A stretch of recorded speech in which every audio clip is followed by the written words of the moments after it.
Welcome to the Deep Dive. Today, we're jumping straight into Ruth, Chapter 4. That's right. This is where it all comes together, legally and socially. Yeah, the focus is really this pivotal transaction at the town gate, our mission. To unpack this ancient legal process, the surprises, the implications for everyone involved, and maybe even beyond. And we're sticking just to the details in the text itself. It's a chapter that really lands the whole story. Okay, so let's dive in. The setting. Verse 1 tells us Boaz goes up to the town gate. Now, why the gate? It sounds kind of ordinary. In ancient Israel, the town gate was much more than just a way in or out. It was the hub, The hub. like for everything. Pretty much. Think marketplace, meeting spot, and crucially, the place for official business. Legal stuff, community decisions. It all happened there, out in the open. Public visibility was key. Okay. So if you needed something legally sorted, the gate was the place to be. Makes sense. Exactly. It was the open-air courthouse, you could say. So Boaz isn't just hanging out. The kinsman redeemer he mentioned, the closer relative, happens to walk by. Boaz calls him over. Right. Calls him by name, though the text just says friend or similar. And then Boaz does something else specific. Verse 2, he gets 10 elders of the town to sit down there too. Why 10? Why elders? That's the formal part. The 10 elders, they're the official witnesses.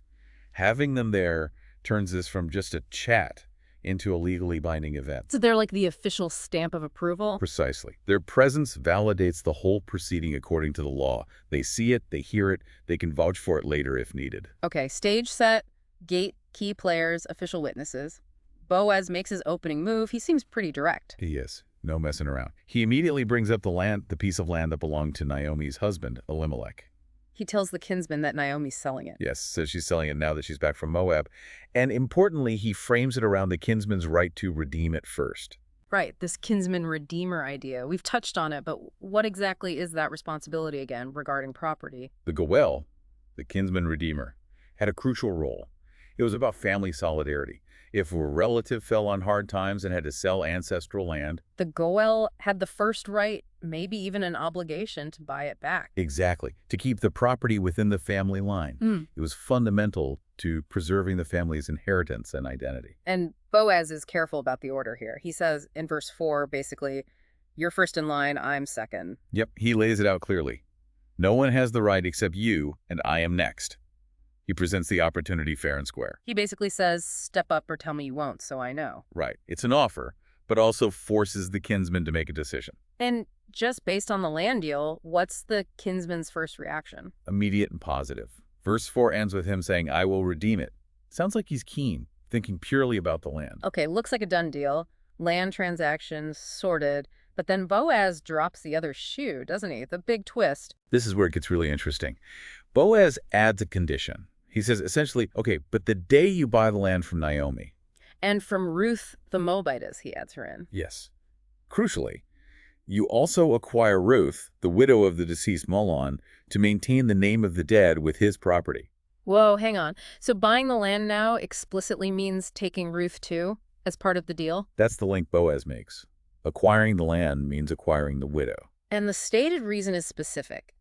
To maintain the name of the dead with his property. What does that mean practically? Is this like levirate marriage? It functions very similarly, even if the specific term isn't used here. The purpose is the key. To raise up an heir for Mahlon, Naomi's son who died. So if this kinsman marries Ruth, their first son wouldn't technically be his heir for this land. Correct. That son would be considered Mahlon's heir, inheriting Mahlon's property and carrying on Mahlon's family name, keeping it tied to that ancestral land. It prevents the line from being wiped out. Okay, that's a much bigger commitment than just buying a field. How does Mr. I will redeem it react now? His enthusiasm evaporates instantly, like completely gone. Verse 6, he immediately says, then I cannot redeem it. Cannot. Why not? His reason is, lest I endanger my own estate. He tells Boaz, you take my right of redemption yourself, for I cannot do it. Endanger my own estate. What does that likely mean? Is it just about the money, the cost of supporting Ruth and a future child? That seems to be the most direct reading based on the text. Taking on Ruth, raising an heir from Mahlon means investing his own resources, potentially reducing the inheritance for his own existing children or heirs. Because Mahlon's heir gets Mahlon's land, not the kinsman's family line. Exactly. So the land wouldn't ultimately add to his family's wealth. It looks like a bad investment for his own lineage, from his perspective. A financial calculation, essentially. The land was good, but the attached responsibility was too costly for him. That's what his stated reason points to, yeah. Okay, so he refuses. How do they make this transfer of rights official? There's this custom mentioned involves footwear. Ah, yes, the sandal custom. Verse 7 explains it was the way things were done in former times in Israel concerning redeeming and exchanging. To confirm a transaction, the one drew off his sandal and gave it to the other. He takes off his sandal and hands it over. That feels odd to us now. Maybe odd, but deeply symbolic. The sandal represents, sort of, the right to walk on or possess the land. Giving it away was a public, physical act of transferring that right. Like signing over the deed, but with footwear. Kind of, yeah. Yeah. A very tangible, visible confirmation in front of witnesses. And verse 8 says the kinsman does exactly that, tells Boaz, buy it yourself, and takes off his sandal. The deal is sealed. The right passes publicly to Boaz. So Boaz has the sandal, has the right. What's his next move? He turns to everyone there, the elders, the people at the gate, and makes a formal public announcement. Two key parts. Okay, part one. First, he confirms the property side. You are witnesses this day that I have bought from the hand of Naomi all that belonged to Elimelech and all that belonged to Kilian and Mahlon. He covers all of family property. Got it. And part two, this is the big one. Yes. He then declares, also, Ruth the Moabite, the widow of Mahlon, I have bought to be my wife. He uses the word bought or acquired for her, too. He does, reflecting the nature of the transaction, linking her acquisition to the redemption. And he repeats the purpose clearly, to perpetuate the name of the dead in his inheritance, that the name of the dead may not be cut off from among his brothers and from the gate of his native place. He's making it crystal clear. I'm taking the land in Ruth, and I'm doing it to ensure Mahlon's line continues. He's fully embracing the responsibility the other guy rejected. Absolutely. A public witnessed commitment to the whole package. How does the crowd react, the elders and the people? They confirm their role first. We are witnesses. And then they offer this incredible blessing. A blessing. What do they wish for, Boaz and Ruth? It's really powerful. They say, may the Lord make the woman who is coming into your house like Rachel and Leah, who together built up the house of Israel. Wow. Comparing Ruth the Moabitess to Rachel and Leah, Yeah. the founding mothers of Israel, that's huge. It's astounding praise and acceptance. It shows they see her significance, her integration into the community and its future. It's not just tolerance, it's embracing her fully. That really underscores how accepted she's become. What else is in the blessing? They bless Boaz too. May you act worthily in Ephrathah and be renowned in Bethlehem. And they bless their future children. Yes. And may your house be like the house of Perez, whom Tamar bore to Judah, because of the offspring that the Lord will give you by this young woman. Perez, son of Tamar and Judah. Why bring that specific, somewhat complicated lineage into it? Well, the Perez line was foundational for the tribe of Judah, even though it started under, let's say, unusual circumstances.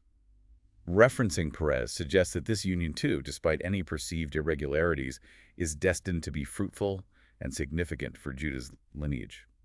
It blesses the potential, overcoming any challenges. So the legalities are done, the sandals exchanged, declarations made, blessings given. What's the immediate outcome? Verse 13 gives it to us straight. So Boaz took Ruth, and she became his wife. And he went into her, and the Lord gave her conception, and she bore a son. The purpose is fulfilled, an heir is born. Exactly. The legal and social actions lead directly to the biological continuation of the line. And the townswomen who've been watching Naomi's story, how do they react? Oh, they're overjoyed, especially for Naomi. They gather around and bless the Lord for not leaving her without a redeemer. They predict the child will restore her life and nourish her old age. That's lovely. And they say something amazing about Ruth herself, don't they? They really do. It echoes the elders, but feels even more personal. For your daughter-in-law who loves you, who is more to you than 7 sons, has given birth to him. More to you than 7 sons. In that culture, 7 sons meant everything, security, status, blessing. To say Ruth is better than that. It's just incredible praise. And notice why they say it. Your daughter-in-law who loves you and who is more to you has given birth. It's her loyalty, her love for Naomi, combined with providing this heir that earns her this extraordinary status. Her character and her actions culminating in this birth. It's a powerful statement. And Naomi's reaction to the baby. It's beautiful, verse 16.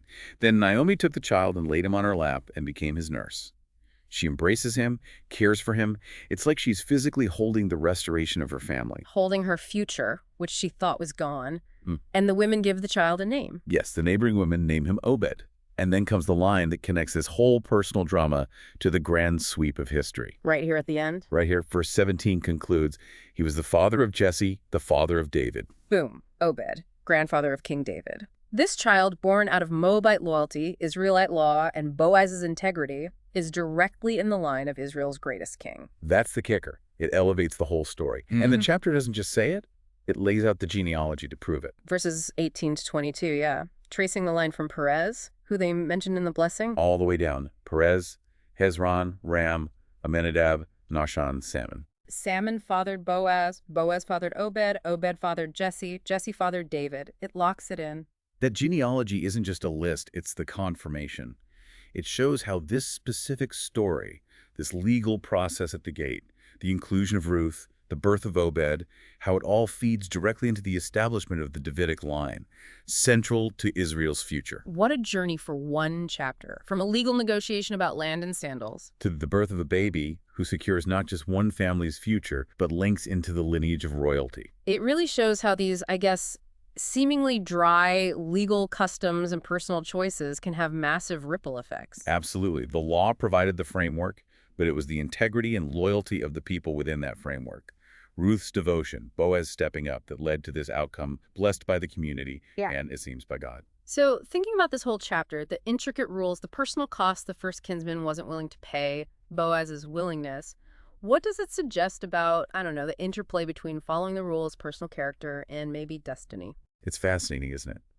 It makes you think about how sometimes the very structures and rules we operate within, even ones that seem complex or demanding, like the kinsman-redeemer law or the sandal exchange, can become the pathway for something really significant to happen. Like, the rules aren't just obstacles, but maybe channels. Perhaps. Here, the legal process, navigated with faithfulness and integrity, wasn't just about sorting out property. It became the means to weave Ruth into Israel's story and establish a crucial lineage. It poses that question for us, doesn't it? How might the often complex, maybe even mundane structures and responsibilities in our own lives be the very arenas where loyalty, choice, and maybe something bigger intersect to shape outcomes we can't foresee?